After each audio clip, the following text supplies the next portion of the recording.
know our next guest from her 8-year starring run on the hit show ER or from the hilarious 90s sitcom News Radio. Now she plays a loving wife and mother desperately trying to save her marriage on the Golden Globe winning drama, The Affair. Please welcome the amazing Maura Tierney.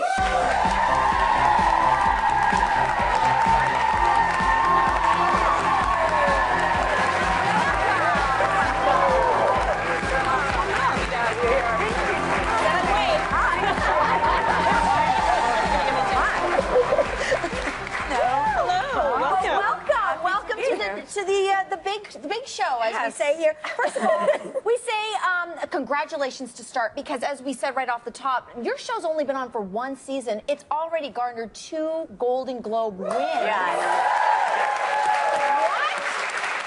And the critics love it. The fans love it. I gotta ask you, do you get the sense when you read that pilot that, you know, they're this coming is to get me? That's because your show's on fire. Yeah. So do you feel that when you get that pilot, is there a sense that, you know, we're on to something? I felt like when I read it, yes, because of the way the storytelling is on the show. You know, it's 2 POVs. It's Noah's POV and Allison. So the husband and the sort of mistress. And I hadn't seen that before. That was really unique to me. So I felt like it was special. And then, you know, the scripts kept getting better and better and better. So it was really fun. Yeah. You just touched on something that the affair is told from 2 different points of view. Right. And so as a result, your character, Helen, comes across very differently depending on that lens. She's like 2 people. Like almost, 2 different Which is a lot why I wanted to do it. So if it's through the character, you know, Dom, who plays my husband, it's also the same event with 2 different memories. It's not different stuff. So he remembers me as sort of very warm and capable, kind of a relaxed person. In her memory, I'm quite cold and very austere. They make me look prettier. My hair's nicer. I have more makeup on. So it's fun because it's like 2 different women. Wow. You mentioned your husband, who, of course, is played by... Pretend husband. Pretend husband. Yes. His TV husband is played by Dominic West, who we remember from The Wire.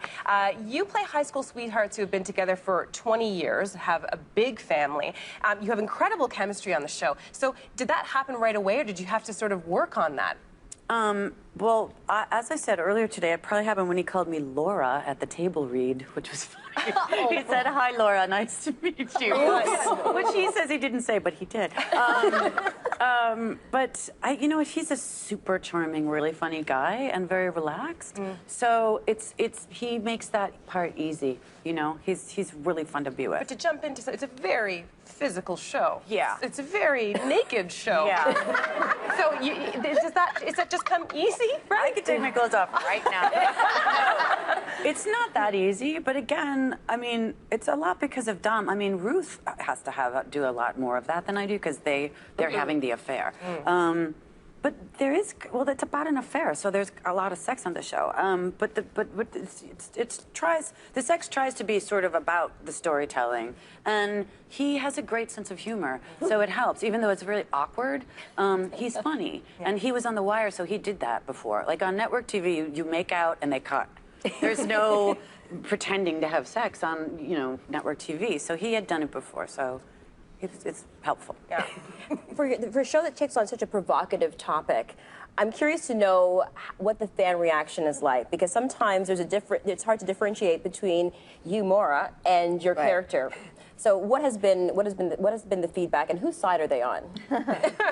A lot of people are on my side. Yes, I would imagine so. Which is nice. But I think people also sort of think I'm an infidelity expert, which I am not at all. So they're sharing their tales of woe? They're sharing their tales or asking about how do you know, and I'm like, I don't really know. Your spouse is cheating. But hopefully on the show, what you're supposed to want, what we wanted to happen is you never know which couple to root for. And, you know, because he is cheating, they are cheating, but they're soulmates as well. So perhaps that's the relationships that's destined to be. So the idea being you're changing your allegiance sort of every week of how you want to see people end up together. Great TV. You've had such an illustrious career on television. Like, we've all been fans of you for many years. And how do you know, like when Melissa asked you earlier about, did you know right away when you read this pilot? Like, it seems like you have a bit of a Midas touch when it comes to your career. You touch a script and it turns to gold. You touch a TV show, it wins Golden Globes, like, or Emmys, or, you know, just... Yeah, really I mean, I'm very outstanding. lucky, like super lucky. And the shows, I knew that script. I just knew it was unique and different, and I knew Sarah, the creator, was the same way I knew Paul Sims, who created News Radio. Just a really unique humor. Like there is no really other shows that are funny like that. Yeah. Even 20 years ago.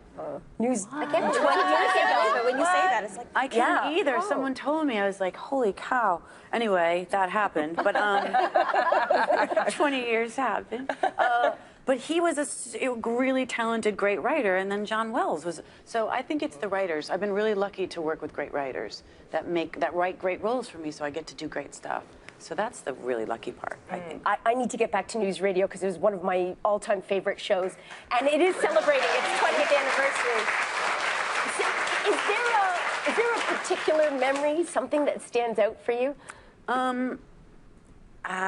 There are. I mean, I had so much fun on that show, but I remember we had to do this episode where I think the show was called The Real Deal with Bill McNeil, and me and Phil worked a lot together, and I had to like sing like The Real Deal with Bill McNeil theme song. And I even think that's the episode that Jerry Seinfeld was on. Wow. Which like he came and did an episode because we weren't doing great in the ratings, and Seinfeld came, and which is a huge favor to do for us. So I remember that, and working with Phil was great. Yeah. It's something that pops into my head. But I mean, I had fun with everybody on that show. you mentioned your great co-stars. One that really sticks out in my mind, because I'm fangirling right now, is David Bowie in 1991's The Linguini Incident. The Linguini Incident. Yes. We understand that you have a pretty amazing David Bowie story. Can you share that with us? Well, yeah. Well, he was my idol. And I remember first listening to his music when I was 12 or something, thinking, oh, this is like what it's supposed to be, you know? And I played a waitress in this movie that my friend Richard directed, and David Bowie was the star, and I just had like one scene with him, and my friend had told me that he liked the Pixies, and I love the Pixies, so I somehow managed a way to like work the Pixies into my conversation with David Bowie. And then he was like, oh, I love them, they're great. And then at lunch, he sent his assistant out and bought like all these Pixies albums and invited me into his dressing room, and me and David Bowie hung out listening to the Pixies. Oh my gosh. Did you dance?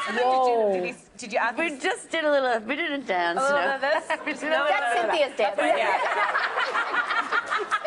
And I understand that you The had, Pixies are a little faster than that.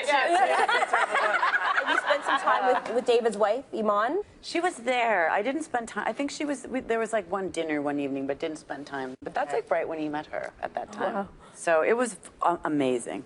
Thanks, Maura. Thanks for sharing. Thank you so much. Season 1 of The Affair is now streaming on Crave TV, so you can catch up before the series returns for Season 2 later this year. And we'll see you after the break.